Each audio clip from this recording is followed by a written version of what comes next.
नमस्कार दोस्तों, मेरा नाम है दर्शन। मैं आपका स्वागत करता हूं हमारे चैनल क्राइम वर्ल्ड में।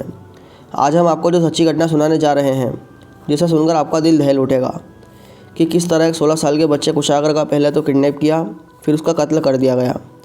तो बात है कानपुर की, जहाँ एक पिता मनीष कनोडिया, जिनका साड़ियों का अच्छा खासा व्यापार है, जिनका बिजनेस अच्छा खासा फैला हुआ है। कानपुर, लखनऊ, सूरत, हर जगह पर बिजनेस काफ़ी अच्छा चल रहा था। परिवार में पत्नी, 2 बेटे, 1 बेटी, सभी खुशहाल ज़िंदगी जी रहे थे। छोटा बेटा कुशागर अभी स्कूल में था, वह पढ़ाई कर रहा था। सभी चीज़ें एकदम ठीक चल रही थी। रोज़ाना की तरह कुशागर कोचिंग सेंटर जाता है, क्योंकि वह जेईई और नीट की तैयारी भी कर रहा था, क्योंकि वह उसका रोज़ाना का रूटीन था। तो सोमवार 30 अक्टूबर को वह कोचिंग सेंटर गया। शाम 7 बजे तक वह कोचिंग से लौट जाया करता था, पर उस दिन वह घर नहीं पहुंचा। अब माँ, जो घर में उसकी राह देख रही है, वह परेशान होती है कि कुशागर अभी तक नहीं आया। वो उनके हस्बैंड यानी कुशागर के पापा को कॉल करती है। वो भी कहते हैं कि आ जाएगा, अभी टाइम ही कितना हुआ है। अब करीब 8 बज चुके थे, पर कुशागर अभी तक घर नहीं लौटा था। उसका फ़ोन भी नहीं लग रहा था। घर वालों ने सोचा कि दोस्तों के साथ गया होगा। दोस्तों को फ़ोन लगाया, पर उनके साथ भी नहीं था। पर दोस्तों ने बताया वो कोचिंग आया था। अब घर वाले परेशान इधर उसकी राह देख रहे थे। तभी 8:10 पर घर पर एक कागज़ का टुकड़ा आकर गिरता है। माँ ने उसे उठाया और पड़ा तो उनके पैरों तले ज़मीन खसक गई। उन्होंने जल्दी अपने हस्बैंड को कॉल लगाया और बताया ऐसी ऐसी बात है। सुनकर मनीष कनोडिया भी भागे भागे घर आ जाते हैं। जो कागज़ का टुकड़ा घर पर गिरा था, वो 2 पेजेस का था। उस पर जो लिखा था, मैं आपको हुबहू पढ़कर सुनाता हूँ। मैं नहीं चाहता कि आपका त्यौहार बर्बाद हो। आप मेरे हाथ में पैसे रख दो और 1 घंटे बाद लड़का आपके पास होगा। अल्लाहू अकबर। लड़के का गाड़ी और मोबाइल आपके घर के पास वाली होटल सिटी क्लब के पास है। आपसे बार बार बोल रहा हूँ, घबराए नहीं, अल्लाह पर भरोसा रखें। अब जो दूसरे पन्ने पर लिखा था, पैसे का इंतज़ाम होते ही घर पर पूजन वाले झंडे लगा देना, मैं समझ जाऊँगा। आपसे निवेदन है कि आप यह बात पुलिस, ना ही आपकी लखनऊ वाली फैमिली और ना ही अगल बगल किसी को बताएं कि हमने कुशागर का किडनैप कर लिया है। आपके पास 2 या 3 दिन का समय है।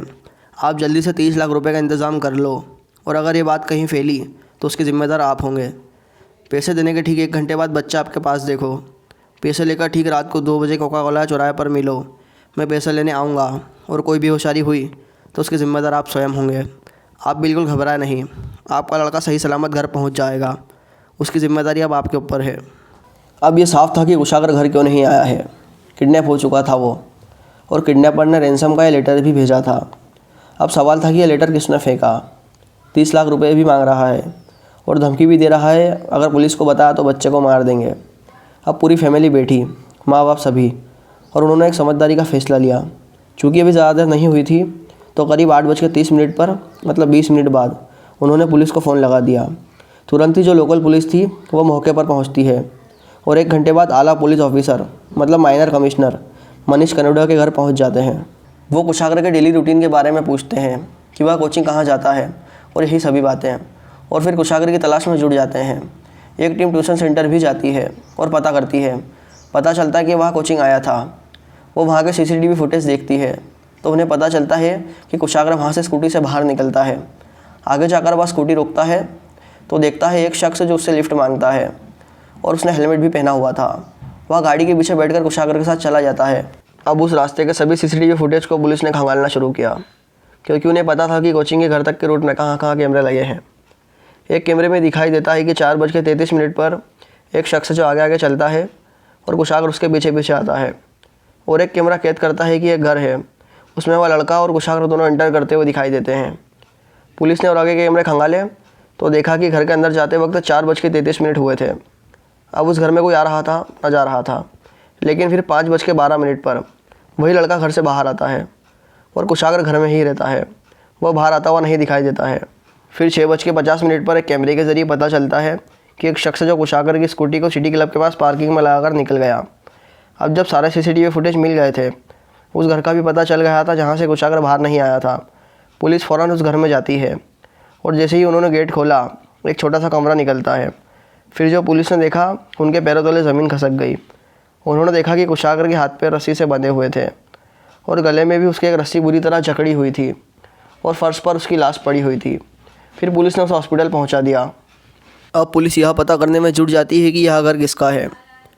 जब पुलिस आसपास के घर वालों से पूछताछ करती है तो एक नाम सामने आता है, प्रभात शुक्ला।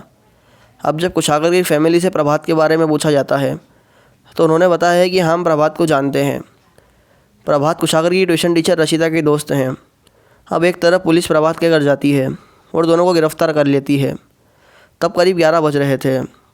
इन दोनों से पूछताछ के बाद एक चेहरा और सामने आता है, शिवा और आर्या।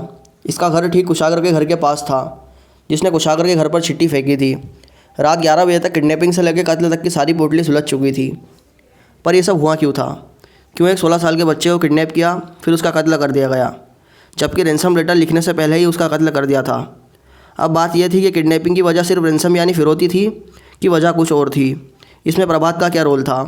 क्या इसमें रचिता भी शामिल थी और शिवा भी शामिल था? तो इसकी कहानी शुरू होती है 13 अक्टूबर से, यानी कुशागर के 16वें जन्मदिन से, जब कुशागर अपना 16वां जन्मदिन मना रहा था। 2019 से 2021 तक रचिता कुशागर को कोचिंग दिया करती थी। रचिता हिमाचल की रहने वाली थी। 7 साल पहले रचिता कानपुर आ गई थी अपने माँ बाप के साथ।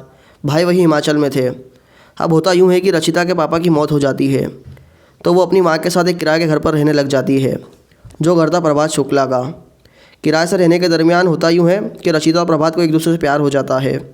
फिर कुछ समय बाद रचिता की माँ का भी इंतकाल हो जाता है। अब माँ बाप दोनों का साया सर पे से उठ चुका था। रचिता बिल्कुल अकेली थी। उसने बाद में प्रभात का घर छोड़कर कोई और घर किराए पर ले लिया था और अकेली रहने लगी। प्रभात के घर वाले तो कुछ नहीं बोलते थे, पर मोहल्ले वाले कभी कभी बात किया करते थे, क्योंकि रचिता कभी कभी प्रभात के घर चली जाया करती थी। दोनों लिविंग में रहा करते थे। प्रभात ने भी बीएससी कर रखा था, छोटे मोटे काम भी कर लिया करता था। इधर रचिता अपना कर्ज ट्यूशन से चलाती थी, मतलब पैसों की पूरी तंगी थी। दोनों के रिलेशन ऐसे थे कि दोनों शादी भी करना चाहते थे, पर दोनों शादी बिल्कुल अच्छी तरह से करना चाहते थे कि शादी के लिए गाड़ी हो, बड़ा घर हो, हनीमून के लिए कहीं अच्छी जगह जाएं। दोनों ऐसा चाहते थे, पर पैसों की कमी के कारण शादी बार बार डिले हो रही थी। अब चूँकि रचिता कुशागर के घर कोचिंग पढ़ाने जाया करती थी, इस दरमियान वहाँ कुशागर की फैमिली के काफ़ी करीब आ जाती है। यहाँ तक कुशागर की माँ यह भी कह देती है कि तुम हमारी बेटी जैसी हो, तुम्हारी शादी में तुम्हारा कन्यादान कुशागर के पापा ही करेंगे और 20-30 लाख तक का खर्च हम तुम्हारी शादी में कर देंगे। अब जब कुशागर अपना जन्मदिन मना रहा था, इन्होंने रचिता को भी बुलाया कि बेटे की टीचर है। रचिता ये बात प्रभात को बोलती है कि तुम भी मेरे साथ चलो। प्रभात राज़ी हो जाता है और दोनों बर्थडे में पहुंच जाते हैं। अब जब दोनों बर्थडे में पहुंचते हैं, उनकी शान शौकत देख के दोनों के मन में लालच आ जाता है।